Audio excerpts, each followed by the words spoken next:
Assalamualaikum warahmatullahi wabarakatuh. Alhamdulillahirabbil alamin wassalatu wassalamu ala asyrafil anbiya'i wal mursalin sayyidina Muhammadin wa ala alihi wa sahbihi ajmain. Rabbi shrah li sadri wa yassir li amri wa hlul 'uqdatam min lisani yafqahu qawli. Amma ba'du. Ma'asyiral muslimin rahimakumullah. Pada kesempatan ini izinkan saya menyampaikan beberapa hal yang terkait dengan puasa di bulan Ramadan. Puasa yang kita jalani pada hakikatnya adalah menahan diri dari hal-hal yang diharamkan oleh Allah ataupun hal-hal yang dihalalkan oleh Allah. Ending dari puasa kita nantinya adalah supaya kita menjadi orang-orang yang bertakwa atau orang-orang yang muttaqin. Dalam memberikan kriteria Allah Subhanahu wa Ta'ala tentang orang-orang yang bertakwa, misalnya dalam surat Ali Imran 134 sampai 135, di situ alladzina yunfikuna fis sarra'i wadh dharra wal kadhimina al-ghaidha wal 'afina 'anil nas. Yaitu orang-orang yang mau menginfakkan sebagian hartanya baik pada waktu susah atau pada waktu lapang. Kemudian orang yang mampu menahan amarah. Kemudian yang ketiga adalah orang yang mampu memberikan maaf atau saling memaafkan. Pada kesempatan ini ada kisah dari baginda Muhammad Sallallahu Alaihi Wasallam terkait dengan salah satu ciri dari orang yang bertakwa. Satu ketika baginda Muhammad Sallallahu Alaihi Wasallam tersenyum sendiri tanpa sebab. Beliau tersenyum sampai gigi beliau terlihat. Lantas sahabat Umar bertanya pada baginda Muhammad, "Ya Rasulullah, apa yang membuat engkau tersenyum sendiri? Kita tidak ada pembahasan apapun, panjenengan kok tersenyum sendiri?" Lantas baginda Muhammad Sallallahu Alaihi Wasallam menceritakan, "Wahai Umar, wahai sahabat-sahabatku, besok di hari kiamat umatku ada dua umatku, ada dua hamba yang minta keadilan kepada Allah Subhanahu wa Ta'ala. Mereka menuntut keadilan di hadapan Allah Subhanahu wa Ta'ala karena persoalan mereka belum terselesaikan di dunia.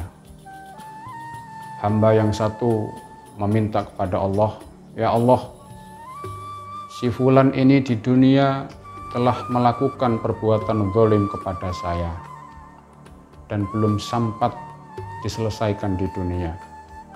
Maka berikanlah kebaikan-kebaikannya kepadaku," kata hamba tadi. Kemudian Allah Subhanahu wa Ta'ala melihat orang hamba yang satu ternyata sudah tidak ada kebaikan yang tersisa di dalam hamba tersebut. Lantas Allah Subhanahu wa Ta'ala bilang, "Wahai hambaku, sesungguhnya si fulan ini sudah tidak ada kebaikan apapun yang ada di dalamnya." Lantas orang tersebut bilang kepada Allah Subhanahu wa Ta'ala, "Ya Allah, kalau seperti itu berikanlah dosa-dosaku kepada dia. Bebankanlah dosa-dosaku kepada fulan tersebut." Lantas baginda Muhammad Sallallahu Alaihi Wasallam ketika menceritakan itu meneteskan air mata. Fafadat ainahu. Air mata baginda Rasul menetes ketika hamba tersebut minta dosanya dibebankan kepada orang lain. Kemudian Allah Subhanahu wa Ta'ala berkata kepada hamba yang minta keadilan tersebut, "Wahai hambaku, coba tengok ke atas. Lihatlah apa yang ada di atas." Diperlihatkan oleh Allah Subhanahu wa Ta'ala surga yang terdiri dari emas dan perak gedung-gedung yang terdiri dari emas dan perak dan dihiasi dengan berbagai permata. Kemudian hamba tersebut bertanya kepada Allah, "Ya Rob, wahai Tuhanku, untuk nabimu yang mana surga tersebut? Untuk syuhadamu yang mana surga tersebut? Untuk hambamu yang soleh yang mana yang dapat menempati surga tersebut?" Kemudian Allah Subhanahu wa ta'ala menjawab, "Wahai hambaku, surga itu saya berikan kepada orang yang bisa membayar harganya." Hamba tersebut kemudian bertanya lagi kepada Allah, "Ya Rob, dengan apa saya dapat membayar harga surga yang begitu indah tersebut?" Allah Subhanahu wa ta'ala bilang kepada orang tersebut, "Harganya adalah kamu mau memaafkan saudaramu. Rangkullah saudaramu, ajaklah saudaramu masuk bersama-sama ke surga tersebut." Kemudian orang tersebut memaafkan saudaranya tersebut. Di akhir hadis itu baginda Muhammad SAW berpesan, "Ittaqullah wa aslihu dzata bainikum." Bertakwalah kalian kepada Allah Subhanahu wa ta'ala, wa aslihu dzata bainikum, dan berdamailah kalian, berikan maaf terhadap orang lain. Fa innallaha yuslihu bainal mu'minin yaumal qiyamah. Sesungguhnya Allah Subhanahu wa ta'ala mengislahkan antara orang-orang yang mukmin pada hari kiamat. Ma'asyiral muslimin rahimakumullah. Hikayah tersebut memberikan pelajaran bagi kita bahwa pertama, jangan sekali-kali kita melakukan kezaliman kepada orang lain. Salah satu hadis baginda Muhammad SAW, "Ittaqudz zulma fa innadz zulma dzulumatun yaumal qiyamah."